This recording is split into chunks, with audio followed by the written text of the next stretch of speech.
kita ada tetamu yang cukup istimewa yang akan mengupas topik gendang raya. Apa tu sebenarnya, Alexson? Jadi gendang raya ini adalah sesuatu yang saya boleh katakan, Sharon, sangat berkaitan dengan kita punya kepercayaan. Jadi hari ini kita akan mengupas sedikit. Selalunya kita akan keliru ataupun ada persoalan mengenai kepercayaan dan tradisi. Di studio ada bersama kita adalah Sydney Atin, pengarah dokumentari Gendang Raya. Jadi kita mengucapkan selamat pagi. Selamat pagi. Selamat pagi. Baik. Sehat? Sehat ya? Jadi kita mengucapkan tahniah juga di atas adanya idea ini, kerana ini secara tidak langsung memertabatkan budaya kita, apatah lagi di dalam masyarakat Iban sendiri.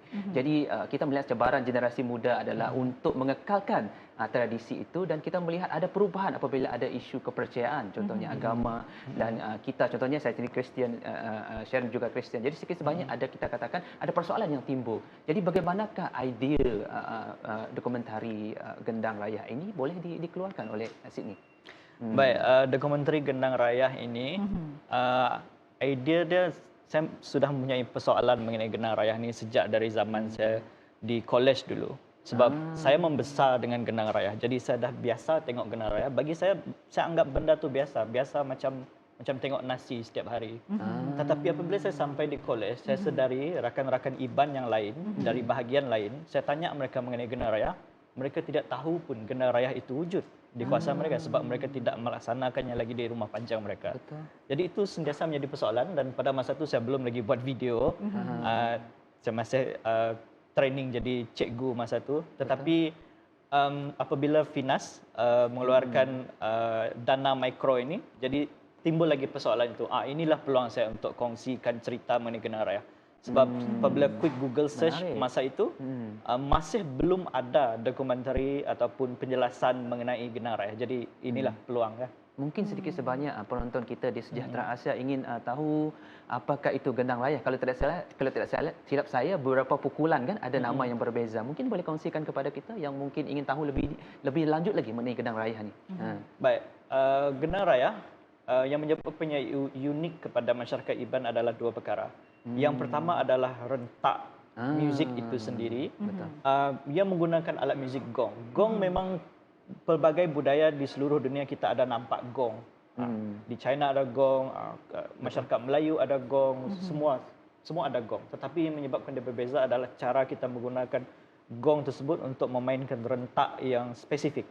Dan selain daripada itu, ia juga penting kerana maksud Gendang Raya itu sendiri. Ia bukan muzik untuk hiburan, ia merupakan muzik untuk ritual tertentu dalam masyarakat Iban. Kalau saya membuat persamaan kepada muzik lain yang terdapat di Malaysia, ia sama seperti nobat. Nobat merupakan muzik untuk adat istiadat untuk kerabat diraja di istana. Jadi ia tidak boleh dimainkan sesuka hati. Tidak boleh kita pergi waterfront basking nobat ataupun basking Gendang Raya, tidak boleh.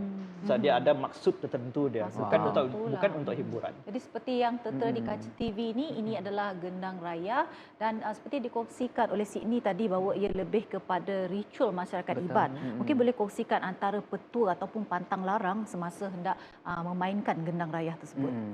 Jadi suatu komponen penting dalam memainkan muzik Gendang Raya adalah harus melaksanakan ritual miring dulu sebelum melaksanakan Gendang Raya.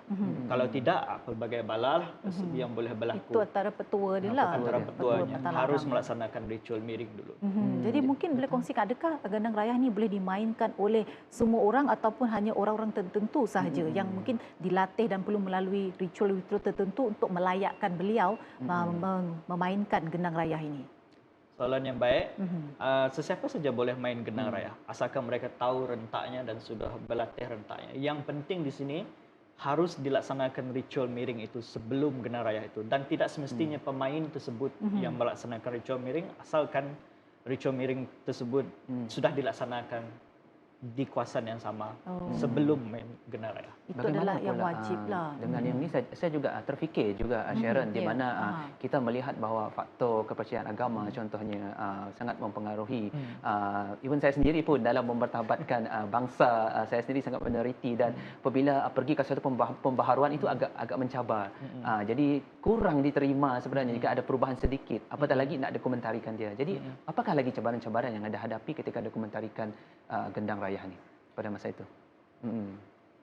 Antara cabaran terbesar semasa melaksanakan produksi Gendang Raya ini adalah untuk mencari sumber yang kredibel, sumber yang baik. Sebab tidak banyak kajian telah dilakukan mengenai Gendang Raya.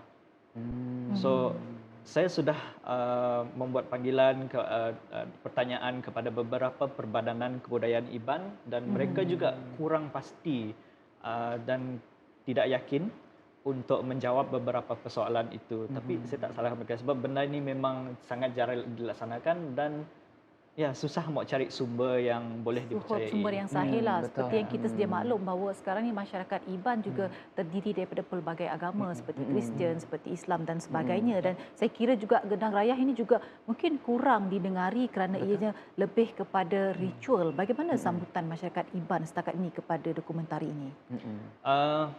Untuk masyarakat Iban secara keseluruhannya saya tak berani untuk bersuara mengenai itu. Tapi kalau dalam kawasan Seratot seperti yang dah dibincangkan pemancar dalam dokumentari tersebut, tidak banyak rumah panjang yang masih melaksanakan. Sebab utama yang diberikan adalah kerana ia ada sedikit pencegahan dengan kepercayaan Kristian. Seperti yang dinyatakan Father Galvin dalam dokumentari tersebut, ritual miring untuk muzik Gendang Raya itu sendiri tidak apa. Tetapi apabila dia melibatkan ritual miring itu yang menyebabkan dia agak rumit dan ritual miring itu sendiri yang sebenarnya tidak dibenarkan bagi orang yang beragama Kristian. Saya rasa ini adalah satu, saya katakan satu titik poin yang saya rasa kuatlah Sharon, di mana kita mengekalkan kita punya tradisi itu tanpa ada unsur-unsur yang kita boleh katakan kompromi terhadap iman kita lah kan. Jadi mungkin saya terfikir, saya nampak saudara Sydney ini sangat sangat bersemangat Sharon untuk mengekalkan budaya Iban tu. Saya pun rasa macam patut dicontohi. Jadi siapa yang memberi inspirasi ni kalau saya boleh tahu bahawa harus memertabatkan Gendang Raya ni? Mungkin boleh kongsikan kepada kita. Inspirasi utama saya sejak dari kecil lagi adalah memang bapa saya sendiri. Bapa saya merupakan antara guru muzik Iban yang pertama keluaran dari UPSI dan dari kecil dia memang sudah kongsikan pelbagai ilmu mengenai muzik, bukan saja muzik tradisi, malah muzik barat dan menganalisis muzik ini dengan lebih objektif dan melihat dia bukan sahaja dari segi teorinya tapi dari segi maksudnya dalam kehidupan. Terutama lagi dari muzik tradisi Iban itu sendiri. Kemana tumpahnya kuah kalau tak ke nasi ya Lexon. Tapi apa yang saya tertarik kat sini kat Lexon seperti dikongsikan oleh sini tadi kata Gendang Raya itu boleh dimainkan oleh semua orang. Adakah Gendang Raya itu boleh dimainkan oleh semua orang yang bukan berbangsa Iban dan boleh juga dimainkan oleh kaum wanita? Untuk kaum wanita, ya boleh. Memang boleh dimainkan oleh sesiapa saja. Untuk yang bukan Iban itu, di situ juga ada saya kurang pasti dan agak rumit sikitlah bagi saya. Asalkan niat mereka untuk melaksanakan Gendang Raya itu betul dan sekali dengan ritual miring, bagi saya tak ada masalah, boleh. Dia perlu tahulah dia punya atur cara dia sebenarnya. Mungkin Cik Sydney boleh kongsikan perancangan jangka panjang tentang dokumentari Gendang Raya ni. Mungkin ingin membawa kepesadan antarabangsa. Betul. Saya dapat buat dokumentari Gendang Raya ini kerana dana mikro dari Finas. Mereka memberikan bajet yang bagus. Jadi cuma cukup untuk 30 minit dokumentari saja. Apabila kita melihat dokumentari itu dan saya telah membuat beberapa tayangan, masih timbul beberapa persoalan dan saya harap mungkin pada masa hadapan dapat dana yang lebih besar untuk menjawab lebih banyak persoalan ini.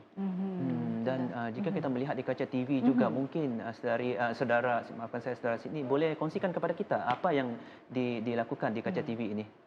Ini merupakan lakonan semula. Itu merupakan bapa saya sendiri.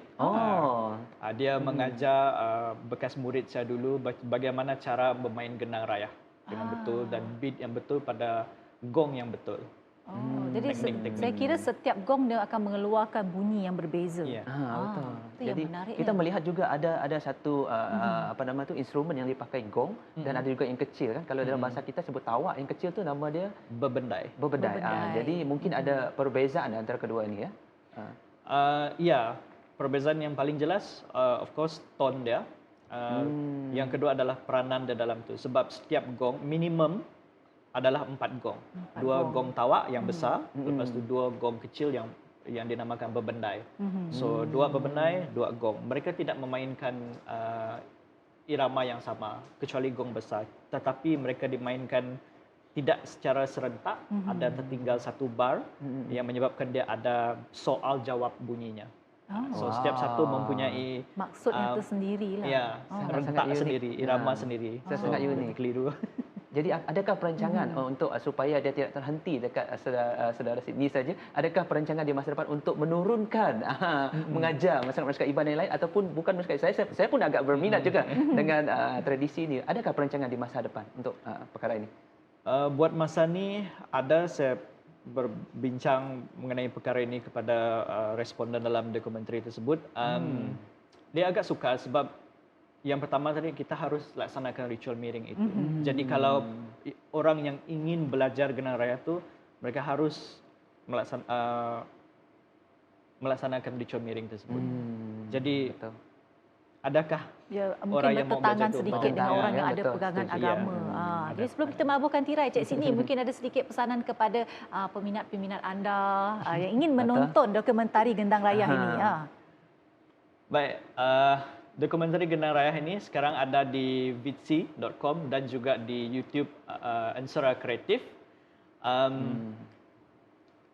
Pastikan anda tengok sepenuhnya, walaupun tajuknya antara agama dengan tradisi, dia tidaklah terlalu konflik sangat sebenarnya. Ia merupakan benda yang merupakan hak individu lah untuk percaya sama ada agama atau tradisi yang mereka pilih. Dan saya harap ia memberikan inspirasi kepada orang lain untuk mempertahankan kebudayaan mereka, tradisi mereka dengan apa cara yang mereka mampu sekalipun, dengan kemahiran yang mereka ada.